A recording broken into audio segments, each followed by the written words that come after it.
All right, so good afternoon, everyone. Welcome to another episode of the J Scott Ascension. Today, we have a great guest on the show, the host of our TCI, someone who I've known for a long time since high school, the wonderful Miss Brenesha Cox. So, how are you today, Brenesha? Hi, Jay. I'm good, thank you. Thanks for inviting me to be on your show. I've been following along some of your episodes, and I look forward to seeing what else you come up with. Thank you, appreciate it. And for those who don't know, my podcast is about a few different topics: politics, health and wellness, social issues, current events, cryptocurrency and blockchain, which I have some really exciting guests coming up soon on that specific topic. But today we will be talking about the future of Turks and Caicos, and we'll be getting to know Ms. Cox a little bit better. So for those who haven't seen the show before, I don't know what rock you're living under, but she spends a lot of time interviewing other people, giving people the chance to get to know them better. So, I figured, it's about time we put Bernicia on the other side, of the interviewing table so we can get to know a little bit more about her and, some of her ideas and, her vision for TCI. So, with all that being said, Bernicia, can you go ahead and maybe give the people a brief introduction to, who you are and where you come from? Yeah, sure. Uh, it feels so weird being on the opposite end of this type of conversation, the one being interviewed rather than the one doing the interviewing. Yes. But for those of you that don't know, my name is Brenesha Cox. I am from the beautiful islands of the Turks and Caicos, which has been very, very popular with tourists over the last 18 months or so. Mhm.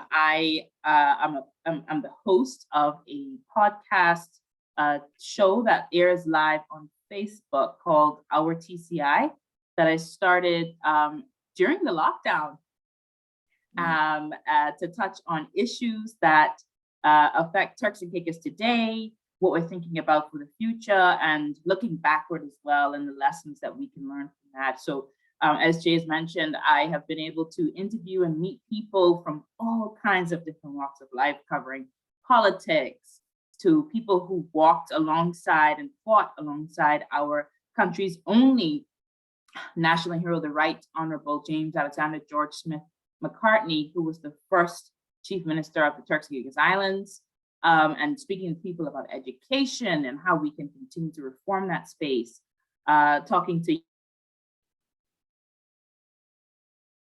culture and what culture means to them in this day and age when we're so I think so globally linked with popular culture and what that means for us in terms of how we are intentional of preserving our Turks and Caicos culture and developing that for the future. So yeah, I think I've said enough on what the show does itself. But yeah, so I'm Brenesha. I'm 27 years old. And as Jay has put on the poster, I'm called to the bar of England and Wales, so a lawyer, but I currently work in investment management. I know Jay's eager to talk a bit about that as well, so I'll just stop there. Hopefully that's enough. Just a brief background on me. Yes, perfect. Thanks for sharing that. And the topics you've hit on the show, again, I just want to take a moment to, thank you for starting, some of those conversations because you've really touched on a few topics that I don't think anyone, has spoken about in such a public setting. And, that's the trying to get to some of the root causes behind some of the issues we see in the country.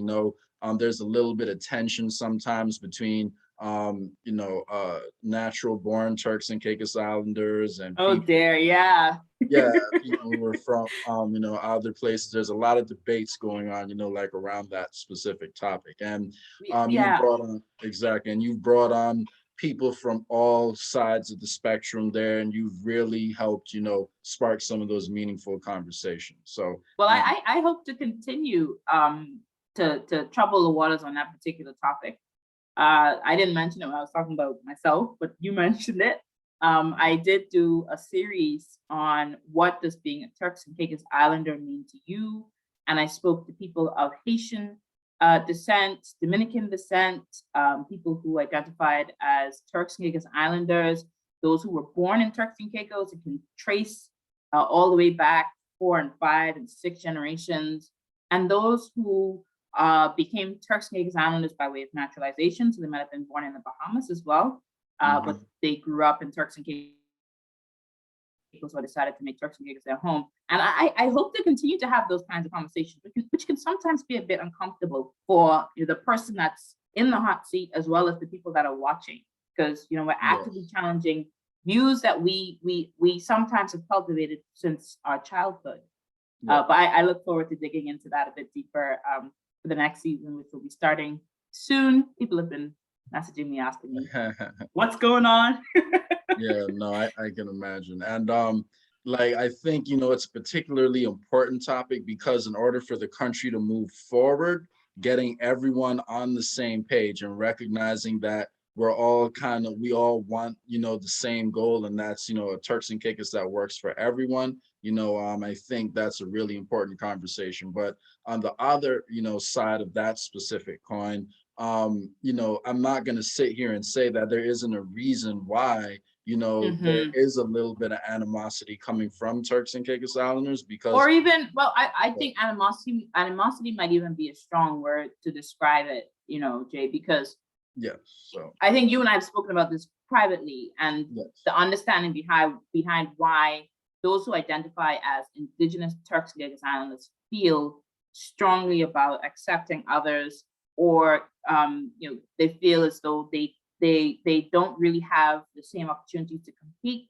And there is a lot of truth to that, and there's a history that we could talk about for hours and hours on the disenfranchisement of Turks and Caicos Islander man and woman, so you can understand why you get these strong feelings. I think animosity because animosity is hate. No, that was the wrong word. That was the wrong word. So I didn't, thank you for correcting me there. But it's a little bit of, like pushback. You can say sometimes when people approach that topic, in an inconsiderate way. And so I'm looking forward to, addressing the problems that, do affect Indigenous people, as well as everyone else in the country. And so we can kind of get everyone, out of that mindset and start building towards the same goal. And, like everyone always talks about Singapore, everyone talks about a lot of the things they do great. They are a country of a lot of different nationalities coming together, building towards the same goal. So, it's a great conversation to have. So. Yeah, certainly. And one that I hope that people in positions of power will not be afraid to address too, because it's one thing for people like you, me, and others, Leo Lightborn, a few others, Mr. Drexel Seymour, using that platform to address issues like this. But we also need to see that kind of, that kind of ownership from the people at the top that make these decisions that affect everyone, actively engaging in these kinds of topics. And there's been silence. And it seems like the governor actually jump started that conversation with a few of his appointments, and he has, he did receive some support, from the government, from the elected government after he did it. So, that was good to see. But like you said, we need to be the ones, leading that conversation, as in Turks and Caicos Islanders. So, I agree with you there. So, so with that being said, just so that people can get to know, you a little bit better, can you talk a little bit about what the transition has been like, moving from Turks and Caicos to London, and then up to Edinburgh? Because, like, that's a pretty big transition. You've gone from Provo all the way north to Edinburgh, where it's a little bit colder here. So, what's that? Well, I actually first moved to a small town called Northamptonshire in the Midlands of the UK. where Oh, I finished my A-levels before going on to university in London, where I went to Queen Mary University of London. Shout out to all the QM folks. I've seen quite a few Turks and Caicos Islanders going to QM. I was Achieving Scholar right now, Miss Alexa Cooper, who's gone to QM. When I saw that, I was so proud. But yeah, so it was quite a change because I left home quite young. And the time when I left, was during a time when I think you're in the process of maybe starting to come to terms with your identity as a person at about 16 years old. You're just trying to figure out, okay, what's going on in this big full world? Where do I fit in? What do I identify as? How do I see myself? How do I want to be seen? And so, yeah, it was difficult at first because, I was quite young, but I embraced the opportunity. In fact, I was the one that wanted to go off to school. oh, wow. My parents were trying to convince me to stay. They were trying to convince me to stay for an additional 2 years, so I'd leave at 18. But what I did was I applied for my school without them knowing. I applied for the school. I did the little entrance exam, did the little personal statement, and they accepted me.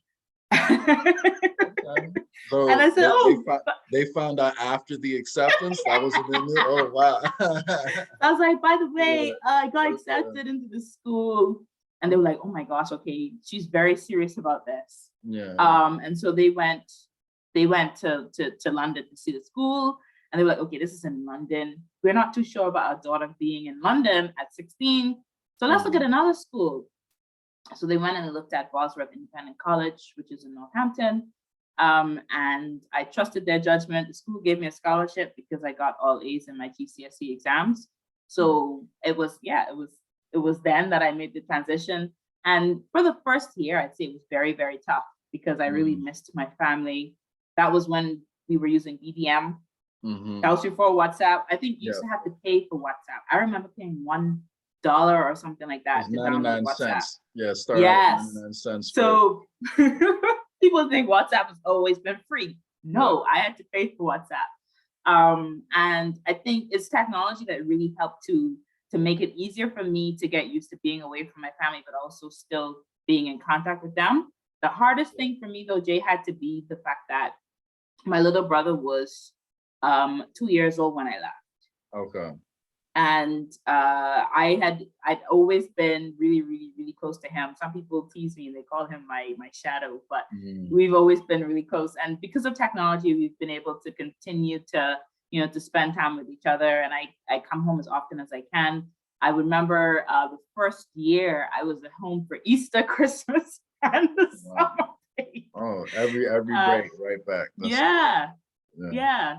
But I'm always in Turks and Caicos. In fact, people are always confused. They're like, okay, so where are you now?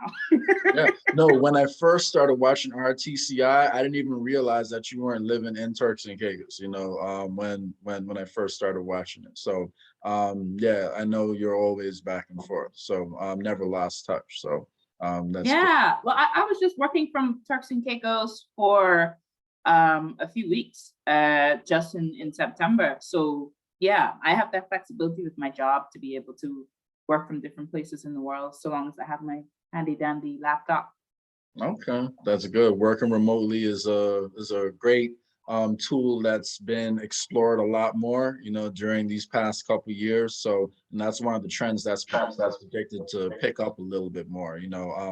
Since a lot of workplaces have figured out that you can work from home, and employees have kind of gotten used to it. Hopefully that's a trend. We do see continue, so people can maintain that flexibility. So,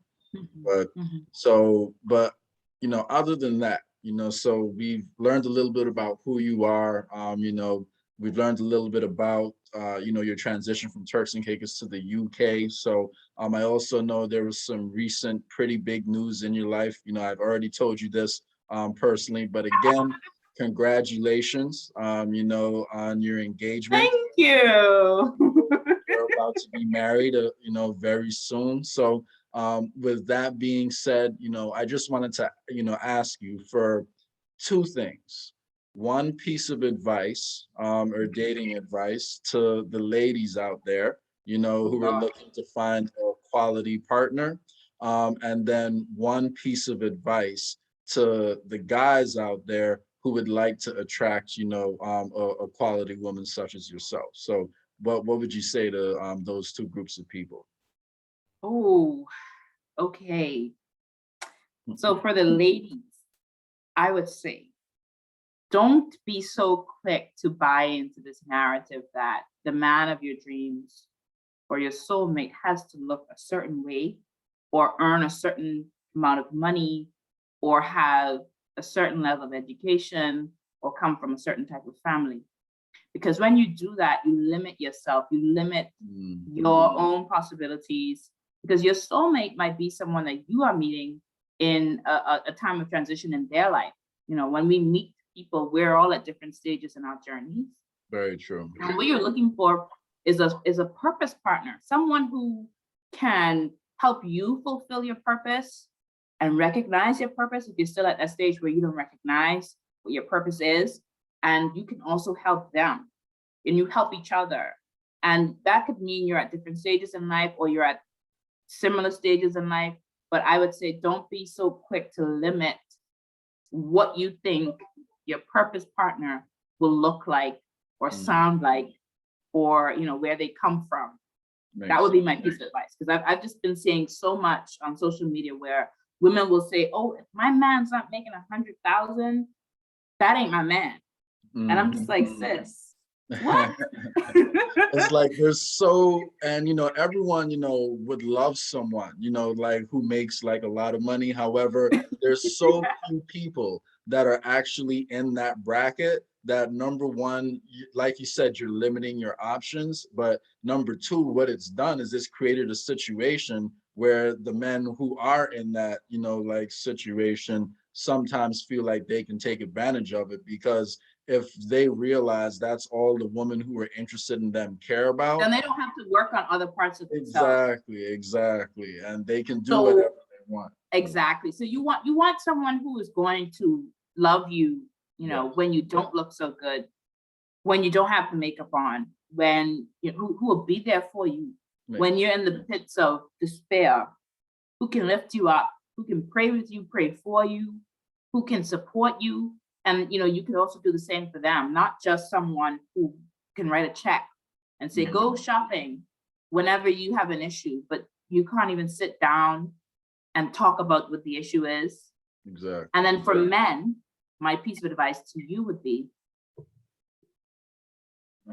enter relationships with a heart and a head that is open to learning.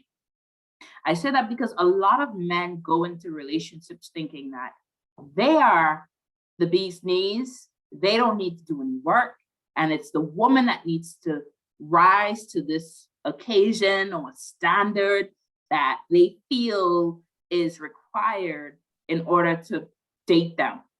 Yep. A lot of men have unlearning to do when it comes to relationships. There's a lot of patriarchal and misogynist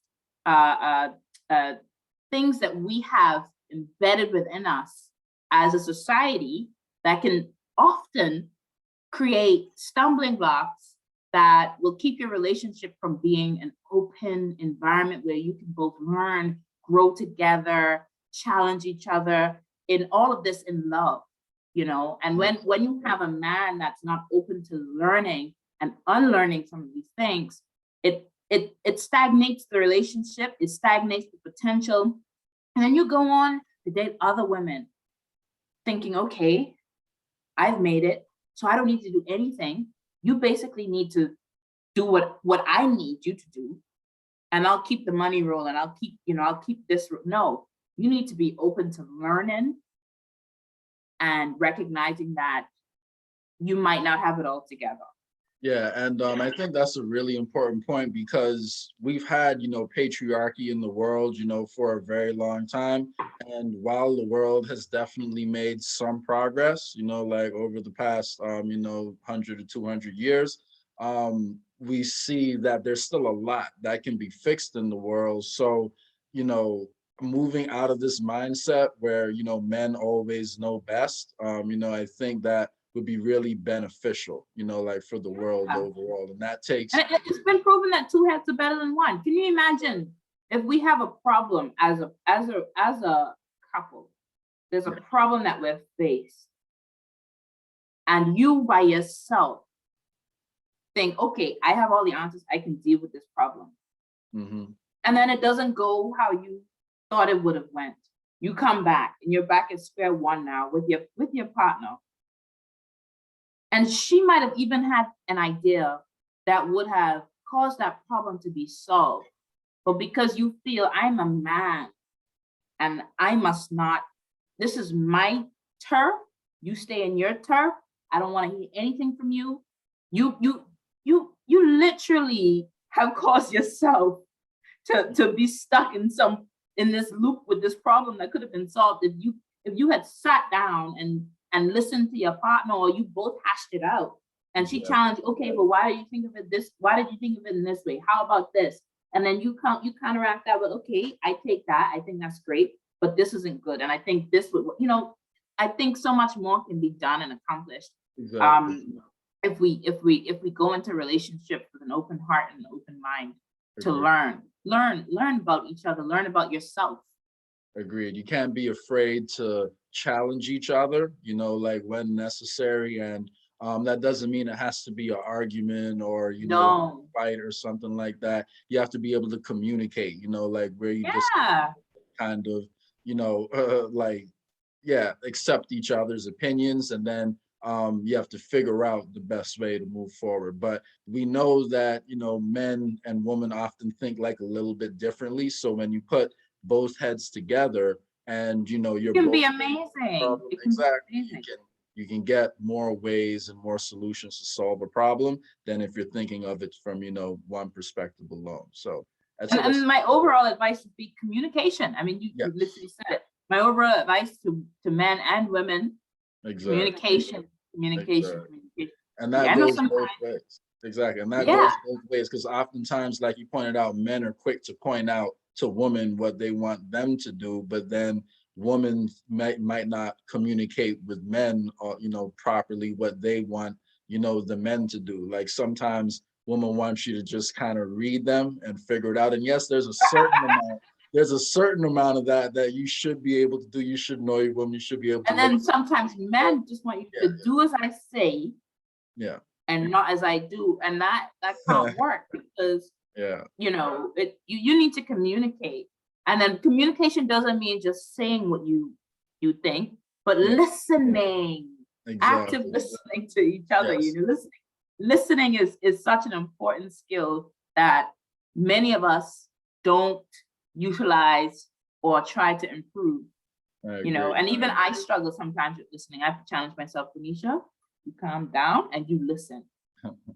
There you go. Okay, because communication isn't always, I'm gonna get my point across, I'm gonna get my point across, I'm gonna get my point. No, it's also listening, actively listening, and challenging whatever it is that's in your head and then verbalizing that. Yeah, yeah. Talking at someone is different from communicating with them. So Exactly. I'd agree with that. So, okay, that sounds like some great advice. So, with that being said, you know, we definitely spent, you know, a lot of time, you know, well, some time getting to know you now, to move on to a little bit more about you know, what's happening in Turks and Caicos in the future Yeah. of the. So, with that being said, you know, we had a a landslide victory, you know, earlier this year. That was definitely, I think, a statement that, you know, the people were looking for a change in direction. So with that being said, it's still early on, you know, it's still a couple months, you know, like into this new administration. So I just like to hear your thoughts, you know, like on the overall direction, you know, the country is going in right now, and what do you think about where we're at, you know, in Turks and Caicos? Yeah. Well, that's a very big question. So I'll just try to think in parts as I go along, and then Yeah, feel free to jump in if I miss anything. sure. So in February, on February 19th, the people of Turks Hmm. and Caicos Islands elected by 14-1 the Progressive National Party, which is Mhm. currently the government of the Turks and Caicos Islands. Prior to that, the People's Democratic Movement was the government of the day.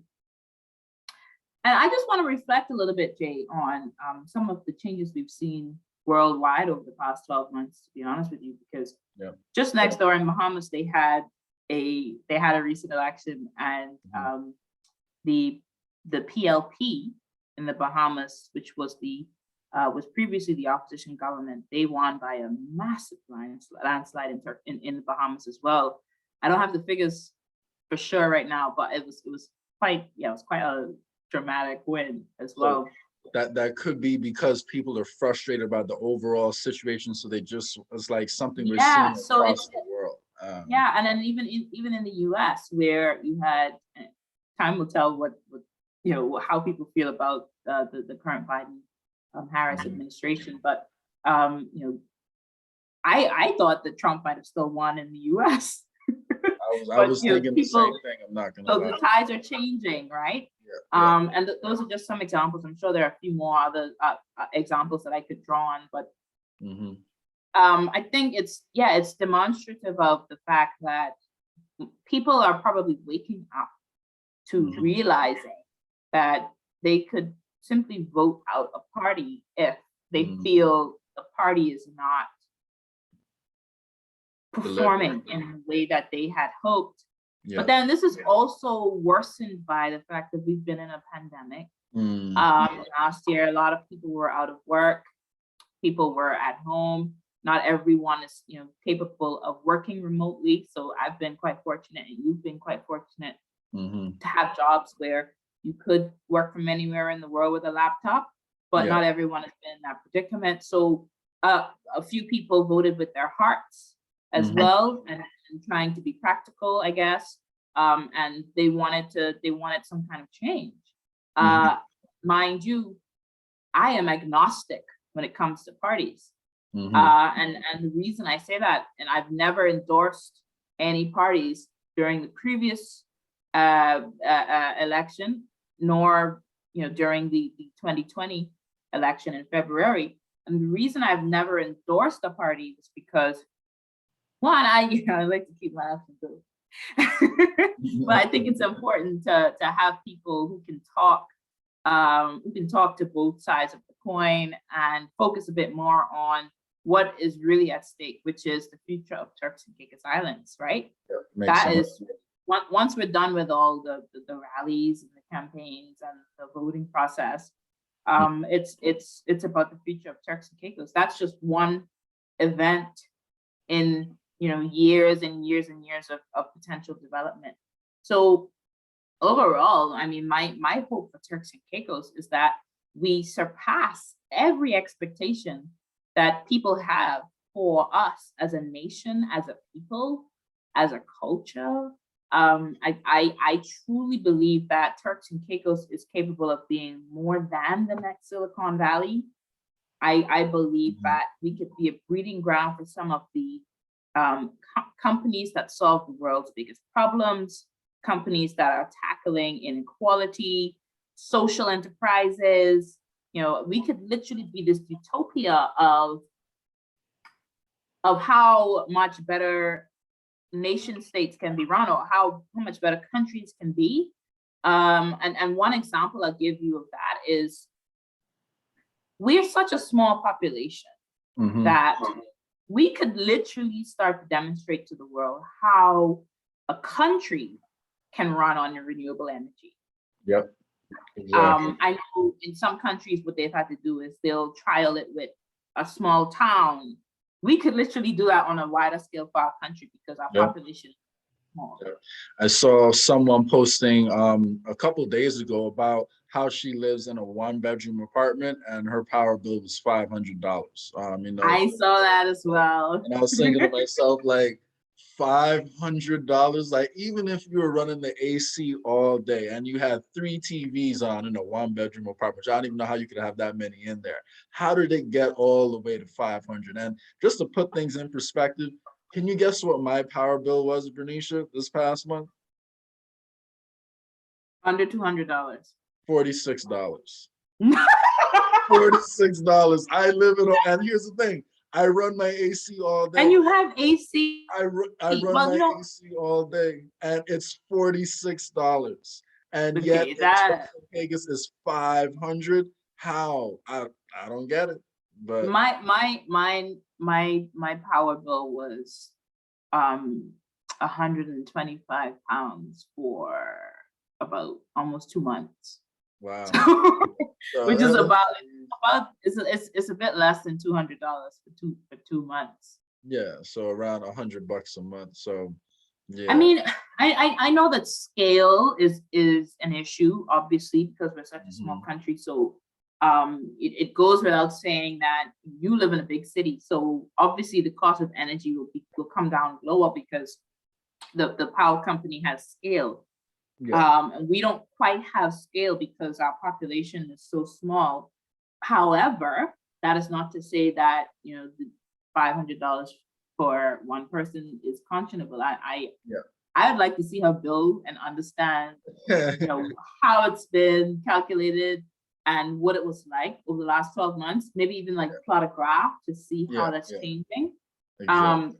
I think in Turks and Caicos we probably need some kind of consumer board or regular like ombudsman that would regulate these things, because in the UK, if my power company wants to increase their rates, they have to let us know by a certain time, and I think they can only increase it by so much in within a certain time period. We don't have those kinds of protections in Turks and Caicos. In fact, what we've done is we've actually eliminated the risk of doing business in what's supposed to be a capitalist, you know, country in Turks and Caicos by allowing them to, you know, adjust the fuel factor on the fly when they have a monopoly over the market. So, you know, there's absolutely nothing we can do. Anytime they want, they can change the fuel factor. Well, I have problems with monopolies, and we could probably we could talk about that all day, but yeah, but it's not fair because it doesn't give the consumer a choice on who they want to go with, and they have to, you know, they have to like it or lump it, we say in the Caribbean. And I think that we definitely need some kind of watchdog to ensure that that Fortis is not doing some kind of predatory pricing or whatever. I don't know. I don't want to say for sure what's going on in that bill. It might have been a mistake, you know, but there've been quite a few people I saw commenting on that post saying that their bill had also increased. So I'm curious to know what's going on there with that.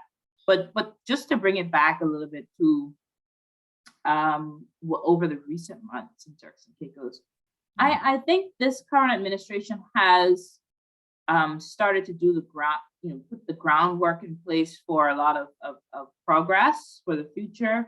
But I know some people are not happy with the speed at which that is moving. So I think one important thing for this administration and for all administrations really is managing expectations and being transparent about timelines, about what people should be expecting. I know that the Premier, Honorable Washington Nizick, did a 200 days statement release and document. I think you can download as well to see what the government's been up to, and I think that's a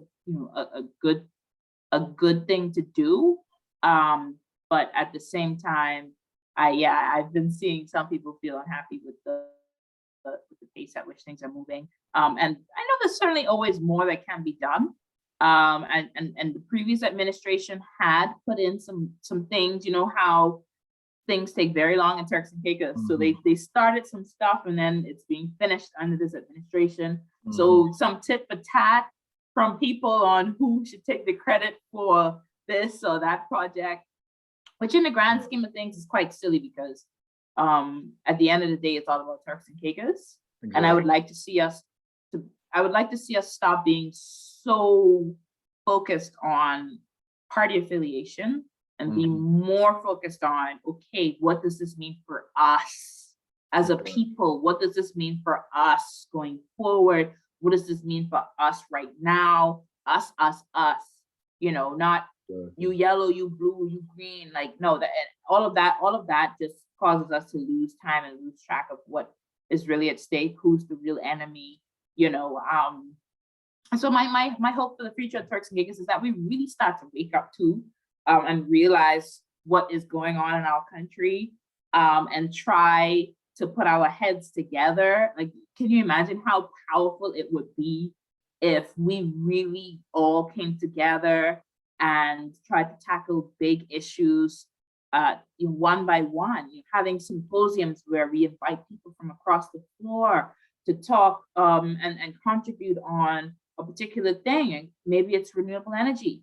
Exactly. I don't know. And like some more open forums, like you're talking about. Yeah. So there's some more communication. Yeah. And it's not just like, you get a couple updates a year, but there's a little bit more of like some open communication so people understand, where the next milestone is, when they can Yes. expect that next milestone to be achieved. And Yes. when you do things like that, you keep the people hopeful, you keep the people Engaged. exactly, you keep them engaged in the political process. They're not going to get as frustrated. And it's just better for everyone involved. It's better for the people, it's better for the government, it's better for everyone. And just to touch, really quick, on that topic we were discussing about, the price of power. Like you said, renewable energy, is definitely something, we should look into more. But one thing, I'd encourage people to at least check out a bit more, is the possibility of introducing a blockchain-based power grid, specifically in the country. And it's actually already been launched in a few different countries around the world. One example is in Estonia. It's a company called WePower, and what it does is it allows individual, houses and individual entities to all sell their excess power directly back to the grid. So you can do whatever you want with the excess power being generated. If you want to give it to a family member because they're going through a rough time, you can do that. If you want to put it out in the open market, you can do that. And because it's all stored on blockchain, you're able to track exactly who's paying for what energy. You can control the pricing on it. So it gives an alternate stream of income for people who own their own property and own their own houses. And it makes it a lot easier for smaller competitors to enter the market, or even communities. If a community wanted to like build power grids in their community, and split the cost between them, they could do that and then sell the excess energy off and then distribute that money back to the members of that community. So it's like, if people think capitalism is great, that's the ultimate form of capitalism. You're injecting a lot more competition into the market, and that of course is going to bring the power down, because I'm pretty sure someone else would be able to bring that price down from $500 a month for a one-bedroom apartment. Well, yeah, well, that's interesting. I'm gonna go have a look at that company. WePower, you said it's called? I'm gonna have a look at that. There's a lot of different things going on in that space, though, in terms of energy and sources of energy. Lots of debates on what should people be using hydrogen power, and if hydrogen is something that's really starting to take off as well. Lots of research has been done, lots of testing has been done to see what needs to be done to take that to the next level. And solar energy. Even in the UK, like I think it's by 2030, all cars have to be electric or something like that, right? Well, you won't be able to buy any more petrol cars, and I'm not sure. I think, will they all have, because you can't really get rid of let's say you have a car that you bought now. They can't you got until 2030. By 2030, you got to just take it to the dump. Like you wouldn't even be able to sell it. So no, I don't think it'll be that hard line, but yeah. So it's the ban on the sales of new petrol and diesel vehicles from 2030. So that's giving people enough time to start to think about that. And we'll see. I was Googling and I see something about a potential stay of execution until 2035. But anyway, It's interesting to see how quickly, this is developing and this is changing. And I'd like to see us get ahead of the curve rather than be waiting for the US to do anything, which we shouldn't be waiting on the US because we're a reactionary country in almost in every form of our politics. We wait to see what everyone else does, and then after that, then we decide what we want to do. So we have I like to see that a bit less. Well, a lot less, not a bit less. I like to see that a lot less.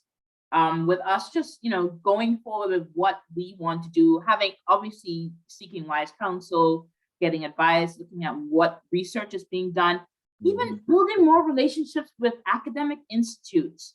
The company that I work with, we are a very big investment management house with with just a little bit less than 500 billion US dollars in assets under management. And we have academic relationships across the world, in China, in the US, in Australia, in Amsterdam, in Holland, with all kinds of universities where people are doing amazing things, research that is literally changing how we live as we live. I would like to see our government start to be more open-minded, even in the sources of information that they tap into that help feed into the decisions that they make. We can really be, forerunners in this race. I agree. We don't need to wait until Barbados does it. Exactly. Might as well take the lead. And because we have such a small country, like if we really came up with a comprehensive strategy and put that in action, we'd be able to do it a lot quicker than other places in the Caribbean. And because there's such a huge amount of wealth already in the country, if we got everyone on the same page and to buy into the same goal, we just have, it's just so much easier to do a lot of these things in Turks and Caicos if we have the right strategy, if we get everyone on board, and then we start moving in that direction. But I'm glad you brought up your company, and that was actually one thing I wanted to touch on in the first, but can you touch on it first, but it slipped my mind. So can you speak a little bit more about your transition from law into finance, and how that's been for you so far? Yeah, sure. Well, I, for a very long time, had been interested in financial markets and investment in general.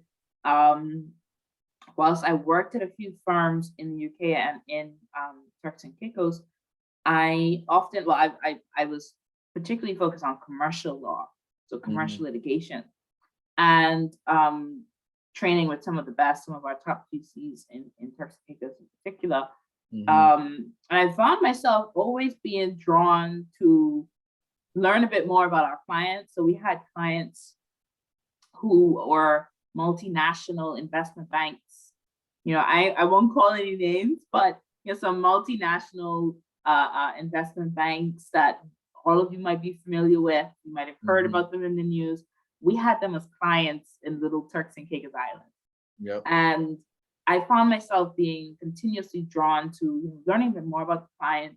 And even whilst I was in law school, my favorite topics were always stuff that had a commercial angle. So it was always international trade. It was corporate insolvency. What happens then? What happens with commercial fraud? And particularly investment. I remember I bought a book by Warren Buffett. My dad actually used to have he also had a book by Warren Buffett about Warren Buffett in the office. Growing up, I'd always flick through that. But I never really thought that I could even have a career in investment. It wasn't something that I knew a lot about because we just hear about Wall Street. And it just seems so, elusive. Like you can't really get into that club. And whilst I was trying to make the transition back home full time, I was getting a lot of doors slammed in my face. And I said, okay, since I'm getting this pushback, maybe this means that I should consider trying to get into investment. I'm still young. Let me see what I can do. And I was applying to places and I was getting rejections because everyone was so skeptical of hiring a lawyer into this, you know, to this part of the business unless you were going to be in the legal team. Yeah. And I was about to give up when I got an interview with the company I'm with now. I'm sure many of you will go look me up on LinkedIn to find out what that company is. But yeah, it was nothing short of a miracle how I ended up in this role, to be honest with you, Jay. And what I love about the role that I'm in now is it's almost like come full circle. Mm-hmm. All the companies that rejected me are my clients. Mm-hmm. You know, I've been in rooms where I could only dream of being in. You know, I've been in meetings where someone else would have, you know, they've been like, excuse me, you're supposed to be in this. And it's just right, and it's just so interesting to me, you know, how all of this money is flowing around at every nanosecond. There's money flowing through the air, and access to capital is such an issue in Turks and Caicos Islands, right? It's such an issue. We have people with amazing ideas, but they just don't really know how to tap into that. Or we have people in Turks and Caicos with the funds, but there's this disconnect with the people with the money and the people with the concepts that will make that money grow. And investment management is an area where I'm literally learning every day about companies that people believe in. People are putting billions of dollars into because they're solving issues, they're making life easier. You know, they're letting you, they're making it possible for you to set up an online shop. They're making it possible for us to be video conferencing right now. And it's just so fascinating to me how capital changes hands and how it impacts us, but we are very not conscious of that on a day-to-day basis. Yeah. So it's been an interesting transition for me. I remember when I did my bar exams, I said, this is the last exam I'm ever gonna do. I ain't never going to school again. That was it. Little did you know. But now I'm working on my CFA charter holder, which is going to take some time because you have exams after exams that you need to do. And that's not even it for me, because I've realized that, you know, in this life, we have a certain amount of time before we're no longer here on earth, and we have to make the best of it. And if you have an interest in something that you're not sure if it'll work, you only have, the only thing you'll lose is that you've never tried to make it work, or you've never explored that interest. Exactly. That's literally the only thing you lose. You can't win at something you don't even attempt. So I decided I'm young, I'm intelligent, I'm full of energy in life. Let me go and see what this investment management thing's saying. I was gonna say, to go from passing the bar to going to chase the CFA after that, like, what's next? You're gonna get a doctor's degree, you know, after that? I know, CFA is one of the hardest exams in the world to pass, guys. I seem to be a sucker for pain. I don't know. No, you're good. No, I really enjoy learning. And I would show you my library now, but it's in shambles because I need more space. But I enjoy learning. And yeah, I'll continue to follow the path that opens before me. I feel as though opportunities are rising to meet me at this stage in my life. Definitely. No, that's great to hear. So you touched on, you know, a lot of, you know, really important things, and I hope people you know, realize it's okay to change direction, you know, as long as you have a plan, you know, and you're following your heart and doing what you want to do. So, you know, it's great to hear that you're able to make, you know, that transition out of that. But as far as when you were talking about, you know, the access to finance, specifically in Turks and Caicos just now, I'm glad you brought that topic up because, you know, right now we have a unique situation where we have, I would say, you know, definitely one of the most tech savvy ministers, you know, we've ever had elected in the country in a very senior position in our government, with Honorable E.J. Saunders, keeping that deputy premier, position. I know he's going to, be involved in, the creation of our e-government. So I'm really excited to see, how the implementation of that is going to go, because as someone who does keep up with the financial world and with, the tech world and all that, there's a lot of opportunities out there to utilize e-government specifically to help people with that alternative financing and to um, give people different, sources of finance. Like, Mhm. yeah, so I'm really hoping, that as this e-government, is being built and as it's being rolled out, that we are exploring some of those options. And just to give, people an example, on how some of that could work, when you have a self-sovereign blockchain-based digital identity and and people have full sovereign control over their information. So their information is protected and they can control how it's accessed and how it's used. Um, you're tying people's income to their actual identity. It makes it a lot easier for people to build credit history, and it makes it a lot easier for potential investors to see, your money flows, your money management skills, and you can actually tie, people's income, directly to whatever debt, or equity investment, they might be trying to access. So it opens it up so you no longer need to always go to the bank, as your only option. But even if you're going to the bank, it lowers the risk because the bank has a better idea about your credit history, about your credit score. So we don't even have a real credit score system, like in the country right now. And that's why when people talk about how there's discrimination going on, at the banks, it's something a lot of people feel, but it's been something that's been hard to put a number on and prove. And it's because we don't have access to this information. We don't have detailed credit scores in the country. So, Well, information gathering in general is an issue. Yes, exactly. In Turks and Caicos, we need to get better at gathering information, not just gathering that information, but collating that information, making it make sense, using it to demonstrate to people, why a certain issue is important or how we can tackle a certain issue, and where we are, so they can measure those changes. Data helps us to measure progress. Exactly. I know that the former Premier, Honorable Charlene Cartwright Robinson, was very involved in the National Skills Audit.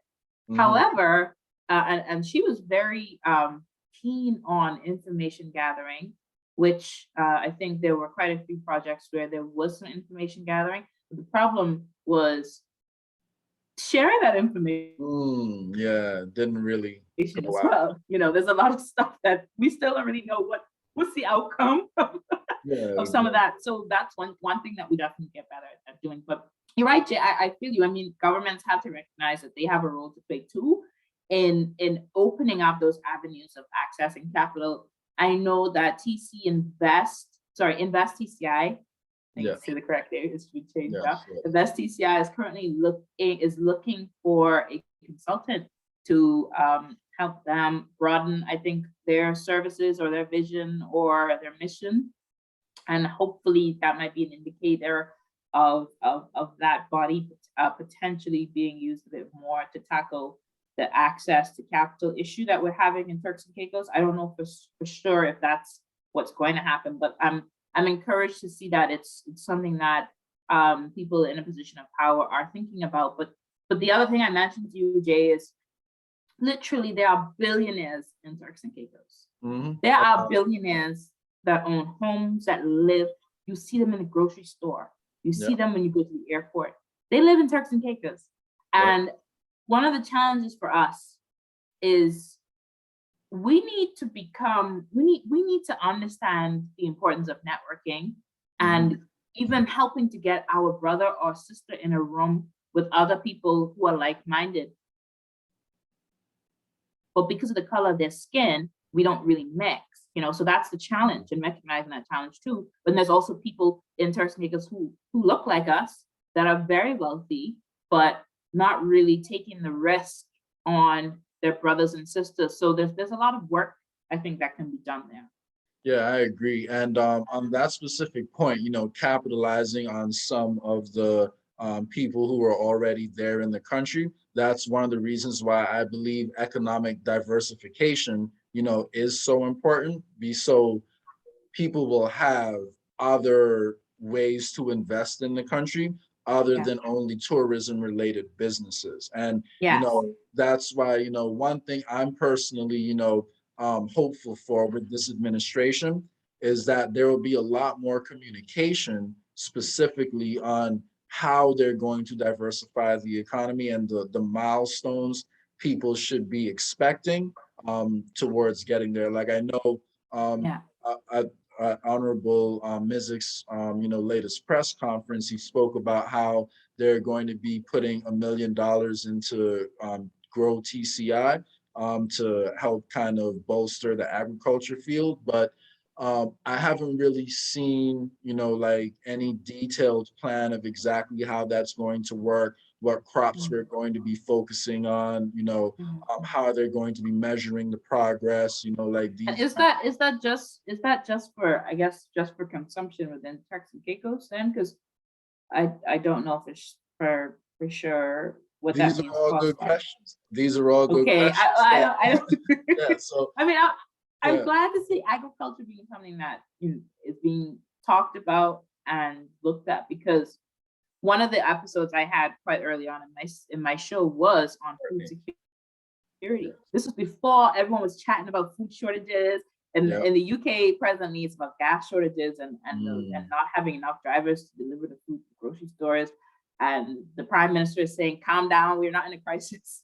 But it's just so interesting, because I was talking about that way before, we were talking about food shortages on a grander scale like we are now.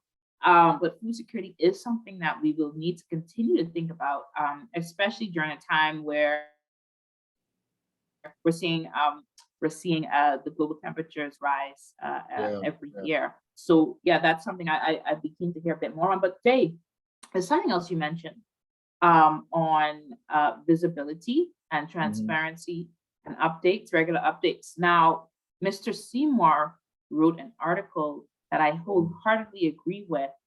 We shouldn't only be hearing from the Minister of Health and the Premier. And it was the PDM administration that started with these press conferences, which was a first for us in Turks and Caicos. This is the most we have ever heard from politicians outside of them being in the House of Assembly debating and putting forward bills and doing what they do. This is the most we've ever seen them been able to interact with them. Definitely.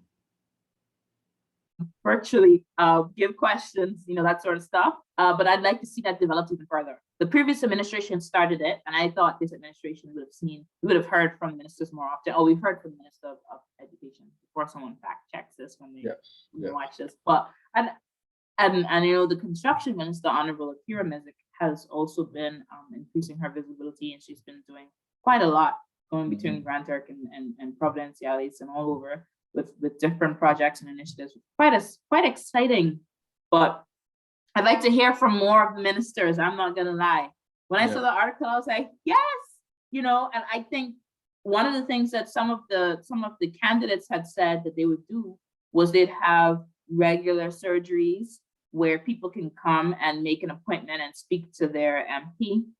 I saw a press release recently that some ministers have started doing that. I don't think all of them are, but some of them have started to do that. I want to see that more, because I think it's very important that we keep those lines of communication open between the people and the decision makers, so that we don't lose touch with what the people are dealing with.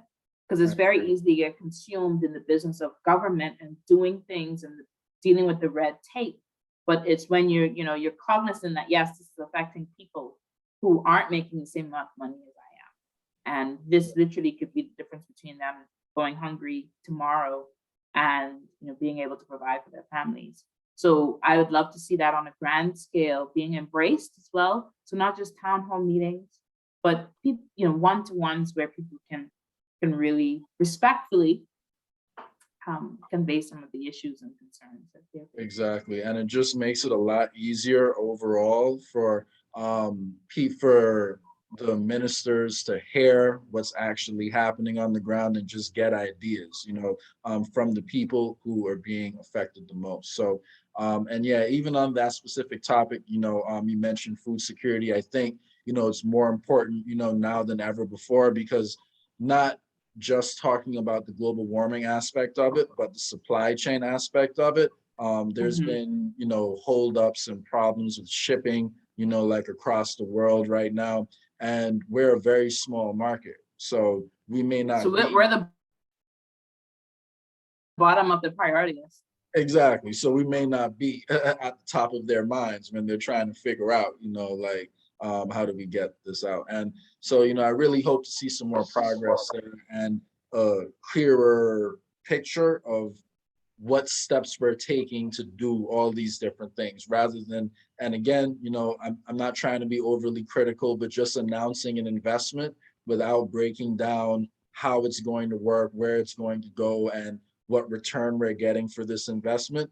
I think it's a start, but we want to make sure people see the path on, how that's going to, play out. So, but yeah, so with that being said, I'd love to hear, your take a little bit more specifically on economic diversification. Oh, So I know you said, agriculture is something, that we should focus on, more. I agree with that wholeheartedly. But outside of agriculture, what else can you envision for Turks and Caicos as something to build towards? that's a big question, Jay. Why you didn't give me this before? just I mean, it's just, don't think about it too much, but I know you're really familiar with what's on the ground. So what could you picture, could be a good thing for Turks and Caicos to work towards? Okay, well, I just want to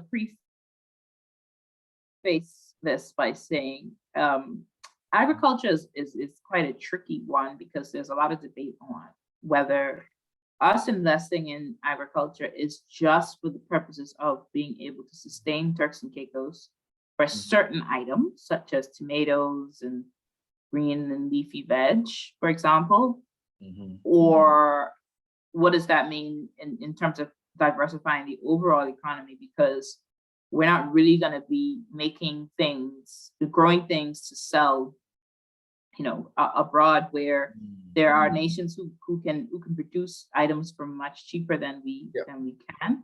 So it's less of a external economic diversification component. I think investing more in agriculture, unless we start to think of agriculture as a means to creating a secondary market, which is manufacturing more locally grown, more products that incorporate locally grown stuff for selling abroad.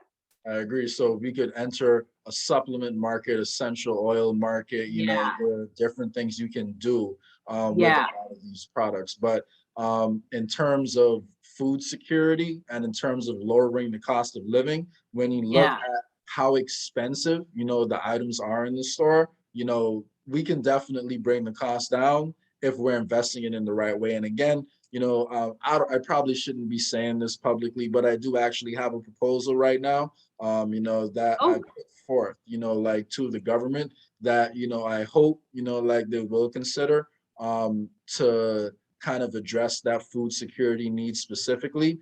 And it focuses on empowering the farmers we already have in the country, and giving them access to more tools that they don't currently have, and more of the business knowledge and business background, that they could benefit from to make their businesses a little bit more investable, so they can kind of organize their operations and scale, as well as going down the hydroponic container farming route too. So I've been working with, Honorable Connolly on that. So I'm hoping, we'll get a positive result there, but, more to come on that. Hopefully. That's exciting.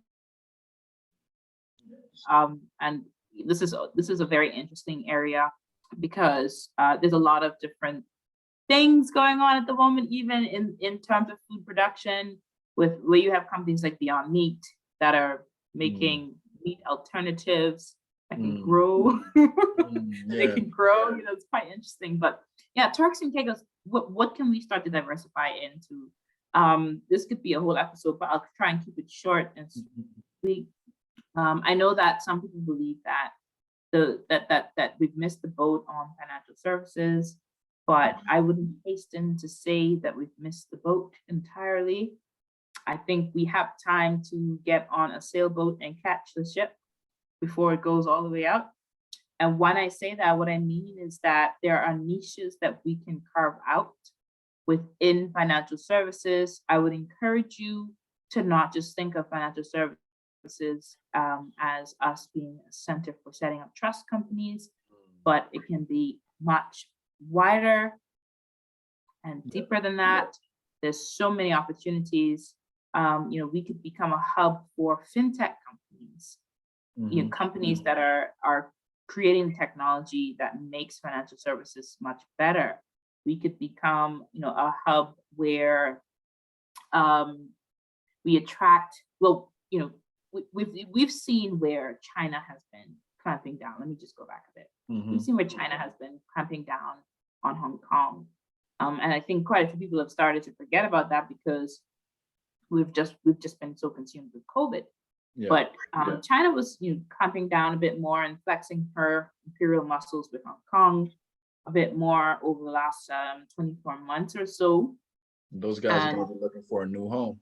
Exactly. And Hong Kong is a place where quite a few financial services companies are based, and there's a lot of fears around the future of doing business there if China were to become more ambitious in putting forward their agenda. So all of these, these jitters and changes that are happening in different parts of the world makes it creates an opportunity for us. The only challenge, well, the biggest challenge for us is infrastructure, getting the infrastructure in place so that we can attract businesses that will help us to effectively diversify our economy overnight or in a very short time. We need, we're going to have to look at immigration and how we want to approach that in a sustainable and intentional and dynamic way. And because we'll need specialists who, are specialists and experts within their respective fields to want to come to Turks and Caicos, and people in Turks and Caicos will need to be ready, hit the ground running, so that we can, start to help an industry like financial services to take off. Exactly. And I'm so glad you touched on that. And I do think fintech, could be a great opportunity. So, I agree with you wholeheartedly on that. And I think one of the ways we have to approach that is we have to make a serious investment in education, because if we announce all these measures to attract people to the country and attract these businesses to the country, but we don't have literally the best fintech education in the world, then we have to ensure these companies know that they're going to want to hire Turks and Caicos Islanders, because Turks and Caicos Islanders are the most qualified in this field. They're the best. They're going to provide you with the best talent. But in the meantime, if you have to bring in a few people while we're still getting those foundations set up, then that's fine. But we have to create that that replenishing pool of talent already in the country. And that's why you can't diversify the economy without a serious investment, in the people. Exactly. Yes, and in getting our services up to where they need to be. Exactly. And supporting families. There's a lot of work that will need to be done to make us, they call it, what do they call it? Key turn investments. If we want to kind of visualize unlocking any diversification of our economy to a key turn type situation, there's a lot that needs to be done to make sure that we're ready to turn that key. Exactly. so that we're not left behind. Because what we don't want is, the worst scenario would be bring in multinational companies, and then we still outside like, hey, let us in. Gentrification. Yeah. And then we all gotta move because you can't afford to live in Turks and Caicos. Exactly. That's not what we want. That's And not what we want. and gentrification is a real risk. You know, you see it, it's already happening in Turks and Caicos. But I guess I don't think people have really started using that term and applying it, but that is what's happening in the country. The people who are from there are being priced out, you know, like of the market. And, you know, that's what's creating a bit, you know, like of that tension, you know, that we spoke about earlier. And Yeah. there are different ways to do it. And, you know, to make sure it doesn't happen, and we can reverse it. So it's not like we're already stuck in this position where there's no coming back from. But I do think our government, you know, should start to consider, you know, the cost of living and try and, you know, tackling that head on. So personally, you know, I would like to see at least some consideration of an investment, you know, in some more public housing, not just, you know, the low quality public housing you see in America. I think there's some public housing stuff on the go at the moment, because they just appointed a director of housing or something like that, which we didn't really have before. I think that position was needed. So I'm keen to see what will start to take place a year from now. So if we fast forward to October 2022, if we'll be singing the same tune, or if, you know, we would have seen some progress. But you're right, there's a lot of different things. I guess it'd be infrastructure. The infrastructure is not, you know, not just us having really good internet and that sort of stuff, but it's making sure that there's systems in place for the people on the ground in Turks and Caicos, as well as suitable housing, you know, and schools. There's a lot to consider there. But just to quickly run through some of the other stuff I think we do diversify our economy is even diversifying the tourism basket that we have. So I feel as though we haven't really explored all that there is to explore within tourism. I'm glad that we've stayed away from building massive hotels. Ritz-Carlton is probably the biggest one. But, you know, I'm glad that we stayed away from building, you know, massive mammoth-like hotels like some of our other Caribbean countries who have done so. And we still have an opportunity to be intentional in how we want to diversify tourism. Heritage tourism is something that is seriously non-existent in Turks and Caicos.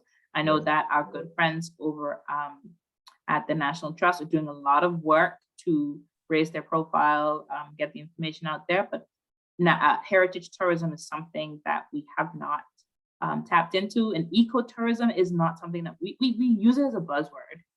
I feel quite frankly that a lot of people don't even understand what ecotourism is, but there's a lot of scope there to offer very personal, intimate experiences that are authentically Turks and Caicos Islands.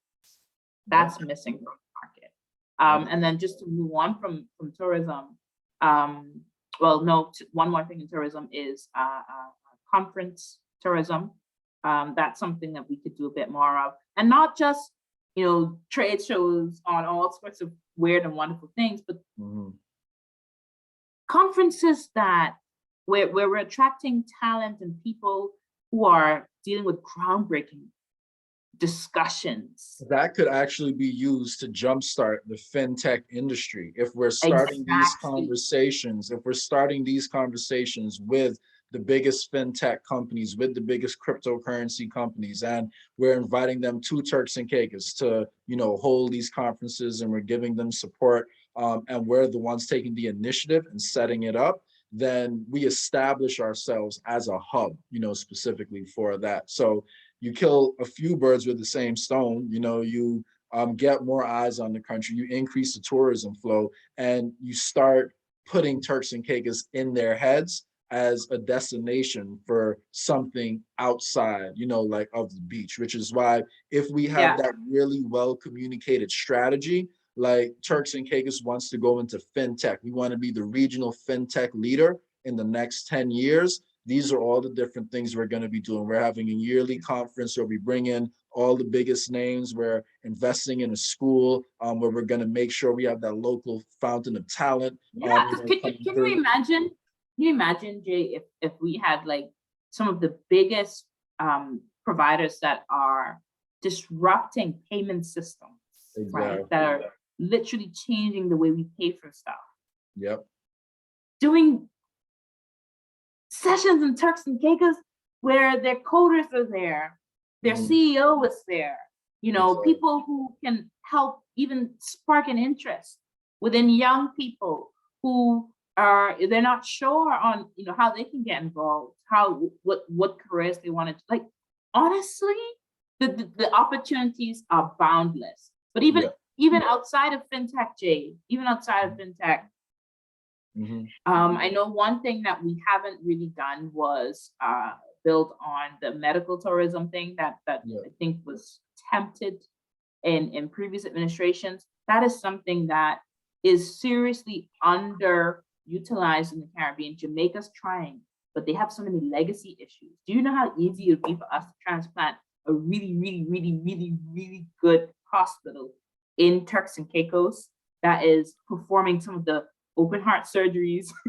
and think about how much that benefits the people in the country, like outside of just the tourism industry, because it means now we'll have access to these groundbreaking state-of-the-art facilities, and some of these frustrations that we've been hearing come about, you know, with, you know, NHIP, maybe that could be a little bit relieved. So subsidized even, you know, so for example, right, just while my brain's working, you know, we have our NHIP system where we pay in to the upkeep of this hotel, for example, but the people that are coming in for their medical tourism, they're supplementing that because they're paying their international fee, which is still cheaper than them doing it in the US, but it's, you know, it's contributing to the hospital, which is then run by a truck. Listen, Jay, honestly, we could be doing a lot. We could be doing a lot. I mean, Dominican Republic is the capital for plastic surgery. We don't have to get into that. Like, let people go do their BBLs in Dominican Republic. We don't have to. And Colombia. But we can offer something else. We can be very specific. I know Cayman has started to do that a bit as well, but we could literally come in as newcomers and blow it out of the water. But it just takes people, you know. And you know what my vote is, you know, I think we should at least consider, you know, holistic medicine as, you know, a possible option, you know, for that too. There's a lot of, you know, herbs out there, even that we have, you know, in Turks and Caicos, and because there's so much. Yeah, and we're a bit of a melting pot for all these different nationalities in the Caribbean. So why not get some of the knowledge from all the other places and make an effort to kind of explore that in the country. That doesn't need to be the only thing, but it's a possible, you know, route we can explore in addition to, you know, maybe brain surgery, heart surgery, cancer research, but, you know, it could be something. And we even have the knowledge, you know, like in Turks and Caicos, you know, we got our bush tea, we got fever grass. You know, so why not? Mr. Alton Higgs, rest in peace. He was the man for anything bush medicine. Exactly. He knew his stuff, and I would like to see us take up that mantle and continue to build on the work that he's done. And we even have, you know, one of the guests I had on my last episode, Mr. Ben Roberts from Grand Turk, who is a medical technologist, you know, over in DC. He's also a herbalist and a medical researcher. So he has a detailed knowledge, you know, like of different herbs that he's researched on specifically to help, you know, even with the pandemic. So even tapping into the minds we already have, like who are already trained in the field, you know, like these are all different things, you know, we could explore. Yeah. Well, Jay, you know, just to frame this for some people who are like, some of these things you guys talking about is crazy. Who's going to do that? It's going to take so many countries like South Korea literally transplanted industries that didn't exist in those countries before. So it's been done, honey. It's been done, sir. It's been done in other countries. What we need to do as well in Turks and Caicos is get out of our own way because we could talk about this and everyone thinks they have the best way of doing things. And Mm-hmm. our issue is getting it done. You know, that's one of our issues, getting it done. So what we need to start doing is getting these things done, you know, so that we can really see the impact. Because obviously these things take time, but you've got to start to do something other than, you know, talking about it. We're here to talk about it. Yeah, but hopefully this will, you know, help spark, you know, like some of, you know, these movements. But it's not just getting it done, but it's how you get it done and communicating, like how you're going to get it done along the way, so the people are involved in the process. It doesn't feel like, you know, every half a year you just get an update saying, yo, we're gonna do this, you know, like Yeah. sometime in the Well, future. Jay, there's an industry that's been taking off in Turks and Caicos, which a lot of people don't even realize, because, you know, we can get so consumed in our little bubbles.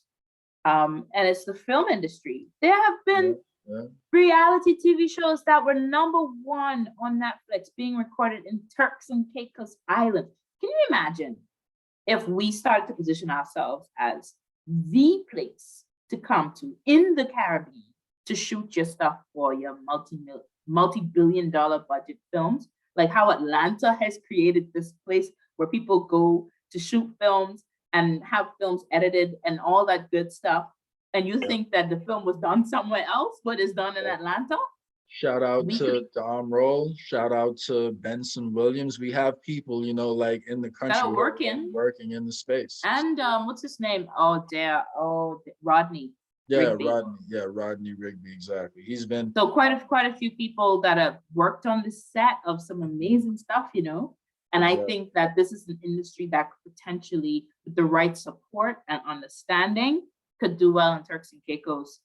What that looks like, I don't know, because I'm not in the film industry, but I think this is also something that we can continue to do a bit more on. I know that there's a film festival happening soon, but there's a lot of potential there. But I know we're running out of time, Jay.